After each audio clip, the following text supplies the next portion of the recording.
જામનગર શહેરમાં આવેલ પ્રસિદ્ધ વેદનાથ મહાદેવ મંદિરમાં ઉજ્જૈનના મહાકાલેશ્વર મંદિરની જેમ ભસ્મ આરતી કરવામાં આવી। પ્રાપ્ત માહિતી અનુસાર જામનગર શહેરમાં આવેલ પ્રસિદ્ધ વેદનાથ મહાદેવ મંદિરમાં ઉજ્જૈનના મહાકાલેશ્વર મંદિરની જેમ જ ભસ્મ આરતી કરાઈ।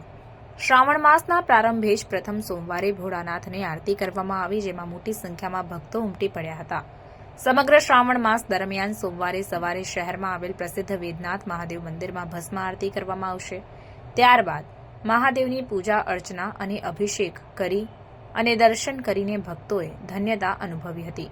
પવિત્ર શ્રાવણ માસમાં સોમવારથી તેનો પ્રારંભ થયો છે અને શ્રાવણ માસનો પ્રથમ સોમવાર હોવાથી શિવ ભક્તો ભોળાનાથને રીઝવવા માટે અધીરા બન્યા। શ્રાવણ માસના પ્રારંભ સાથે શહેરના શિવાલયોમાં શિવ ભક્તોનું ઘોડાપૂર ઉમટી પડ્યું।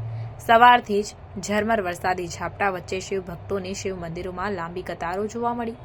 વરસાદ વચ્ચે પણ ભક્તિનો અનેરો ઉત્સાહ જોવા મળ્યો હતો। શ્રાવણ માસનો પ્રથમ સોમવાર હોય શિવાલયોમાં સવારથી જ શિવ ભક્તો પૂજા અર્ચના અને અભિષેક માટે પહોંચ્યા હતા અને ભગવાન શિવજીની આરાધના કરીને દર્શન કરી ધન્યતા અનુભવી હતી।